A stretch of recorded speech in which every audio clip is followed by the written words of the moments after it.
So I can comment on that. So I think a neoadjuvant approach, like you said, is really taken off in certain aspects, especially pancreatic cancer, where a lot more patients are receiving neoadjuvant therapy. And I think it could come into role with hepatocellular carcinoma in several aspects. One, it could test tumor biology, make sure that these patients don't widely progress or have worsening liver decompensation. And two, it can really be an assessment of the therapy's efficacy on the tumor. For example, you give the neoadjuvant therapy, you resect the patient, then you can look for tumor response in that and kind of see how we did and how we stand, similar to what we can do with pancreas cancer. I think we're kind of a way away from making that standard of care. There's currently no standard neoadjuvant approach. People have used TACE as a bridge to transplant, but sorafenib kind of has failed in that aspect. So we can use local regional therapies as bridge to transplant.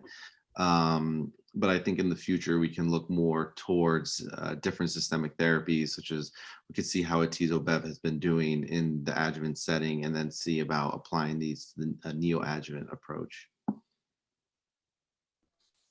I guess I would draw the distinction between neoadjuvant and kind of like conversion therapy, if you will, using the colorectal paradigm.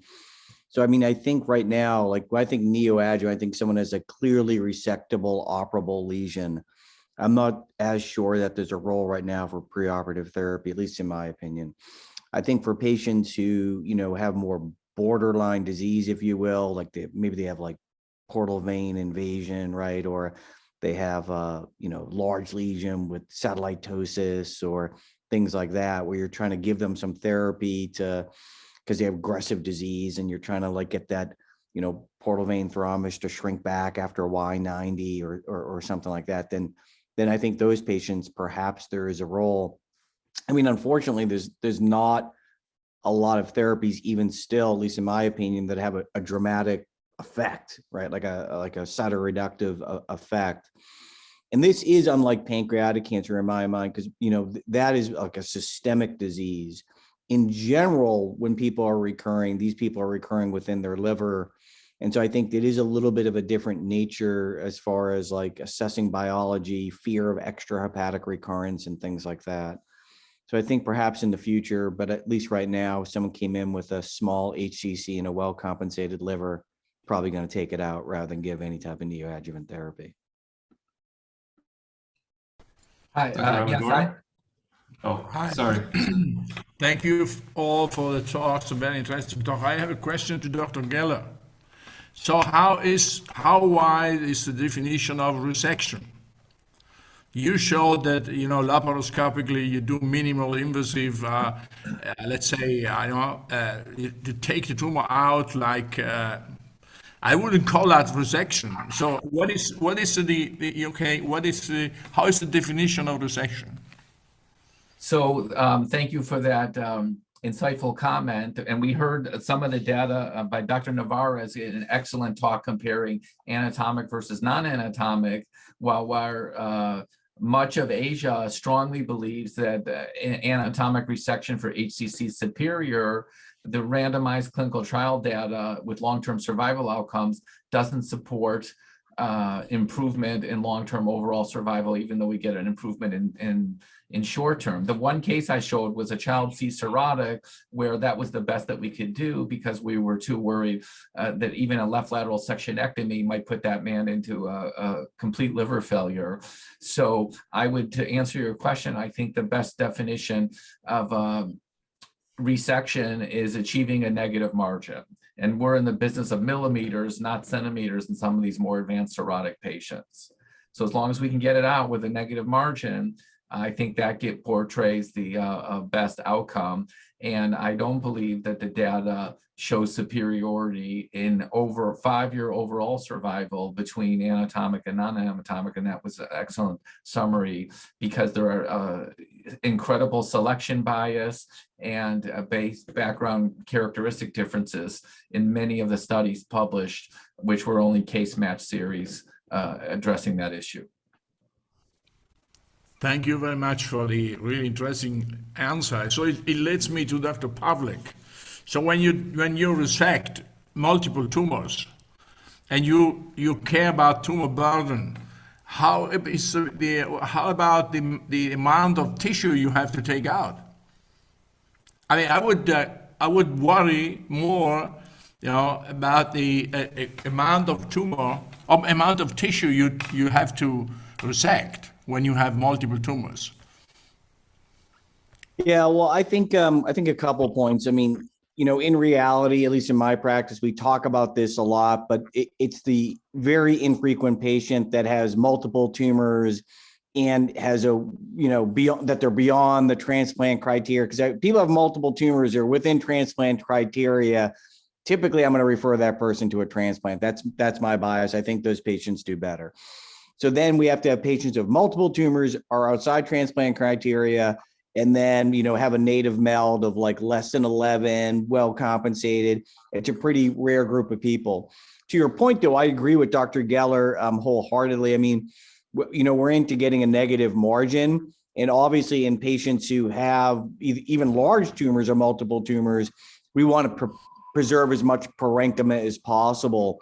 So at least in my practice, I am not doing formal anatomic resections, especially when you have multiple tumors that you're formally resecting, segment, whatever 5 and segment 8 and segment 1. I mean, and even sometimes we're combining resection with ablation, right? That is not uncommon also, where we may resect like a large dominant lesion, but there may be a smaller lesion that's deeply seated in the liver that would be more amenable to a microwave ablation. Thank you. I wanted to sort of expand on the topic of say, like, resecting BCLCB patients. Dr. Pollack, you have an amazing algorithm incorporating tumor size, tumor number. But where are we in terms of, now we have so many different molecular markers, right? Circulating tumor DNA. When do you think we'll actually start going to be using that instead of just size and number to determine whether a patient should be resected with more aggressive tumor biology? Yeah, I don't have a good answer for that. I mean, I think, again, in my mind, the analogy would be colorectal cancer. I think we're further ahead there, both with regards to chemotherapy and how effective chemotherapy is, and also the implementation of use of ctDNA with regards to prognostically stratifying those patients and understanding, how that information may impact their treatment. I don't think right now that I would deny a patient, an operation based on, their preoperative ctDNA level. I think that, the data that I'm familiar with is clearly that after they're resected, if their ctDNA is still detectable, then their risk of recurrence is going to be high. What we do with that information, I'm not sure. And that may feed into Dr. Brown's, topic, whether those patients may be at, higher need for adjuvant therapy. Alan, I'd like to ask a question to the group and expand upon Dr. Pollack's comments about conversion therapy for borderline operable HCC. It seems that in our own series in Pittsburgh, which is not published yet, and in the literature, there's been a trend in the last couple of years for higher doses of Y90 to achieve radiation segmentectomy or radiation lobectomy. Instead of 100 gigabacules, they're going to 200 and 400 dosing. And in that, sometimes we see tremendous responses. And so the question I have is, sometimes I don't know if you have a subsequent MRI or contrast triphasic CT that shows no enhancement and a shrunken tumor, can we observe those, or do we need to go on and resect those? If they're operable, we converted them to a much smaller resection, maybe not needing a right hepatectomy, but maybe achievable there. But I don't know if those are operations we're doing unnecessarily. So I'd like to ask what the audience experience is on that.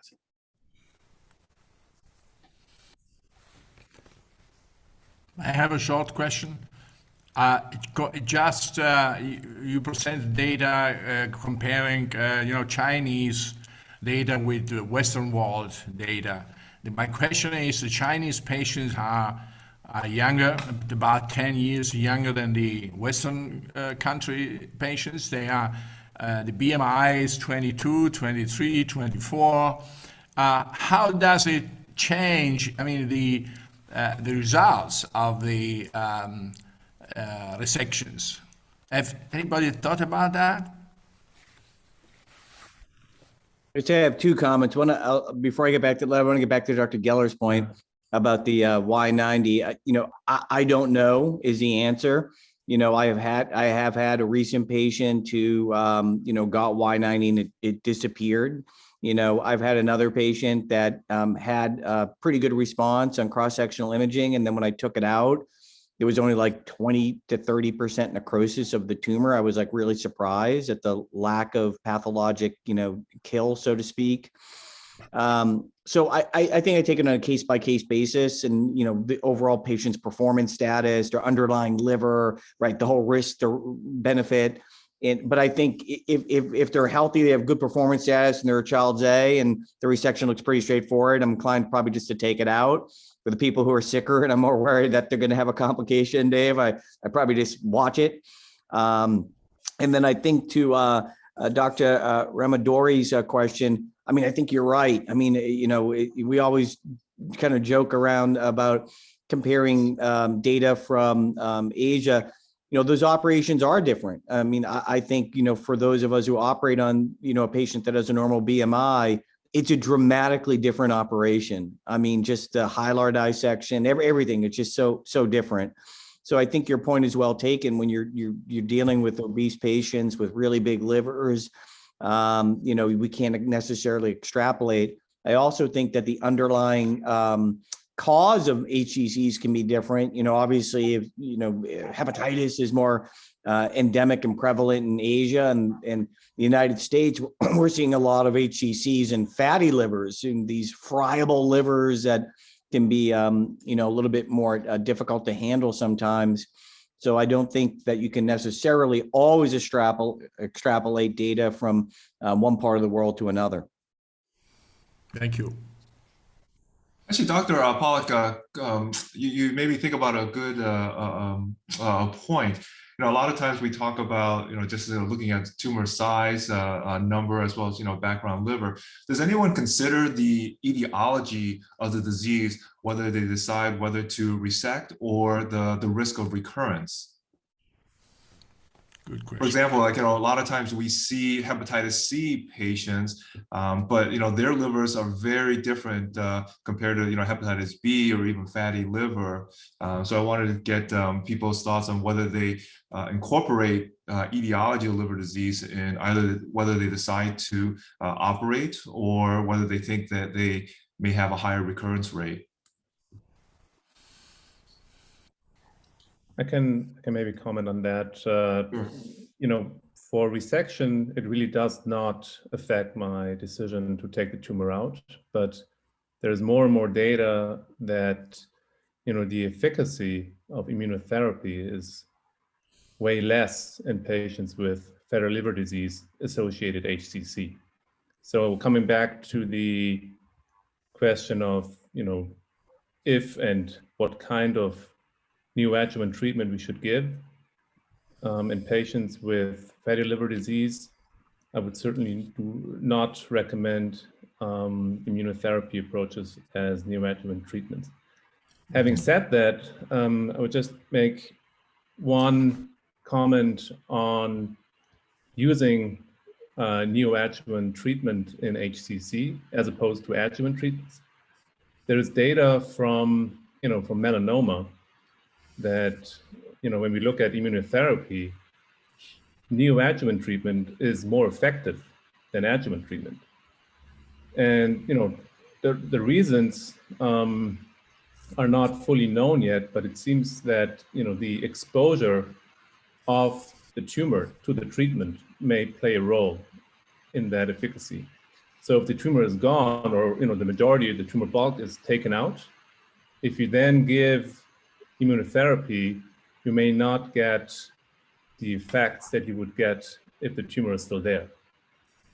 So there is, phase 3 trial ongoing on adjuvant nivolumab, in HCC. I think maybe recruitment is even completed now. But I'm really, interested in seeing data on neoadjuvant immunotherapy, and I know that at MD Anderson there is a trial ongoing on neoadjuvant immunotherapy in HCC, resectable HCC. I think there's a lot to learn or to understand about so neoadjuvant, as you mentioned. I think excluding those that neoadjuvant where you're downstaging, but purely just to prevent recurrence. I think of it as two different things. One, like a occult disease that you just can't see, and or systemic microscopic cells that you can't see. But in HCC, I think it's a little unique compared to, say, pancreatic cancer. We know that most of them have circulating systemic disease. Because many of the recurrences are actually de novo. So I wonder if actually neoadjuvant will be as much of a benefit compared to other cancers. Since there may not be occult disease, but just because of the background liver, just de novo and the neoadjuvant may not be as useful. Yeah, I think it's really the problem of predictive biomarkers to really predict which patient will respond and who's probably unlikely to respond. It's the same problem with Y90. As Dr. Geller and Dr. Pauly were saying, we see some patients with dramatic responses. And then on the other hand, there are patients, with responses on imaging, but then you take the tumor out and there is still a lot of viable tumor in there. So I think really the way for the future should be to figure out, molecular or maybe radiomics approaches to figure out predictive biomarkers so we can, predict which patient will respond to Y90 or immunotherapy.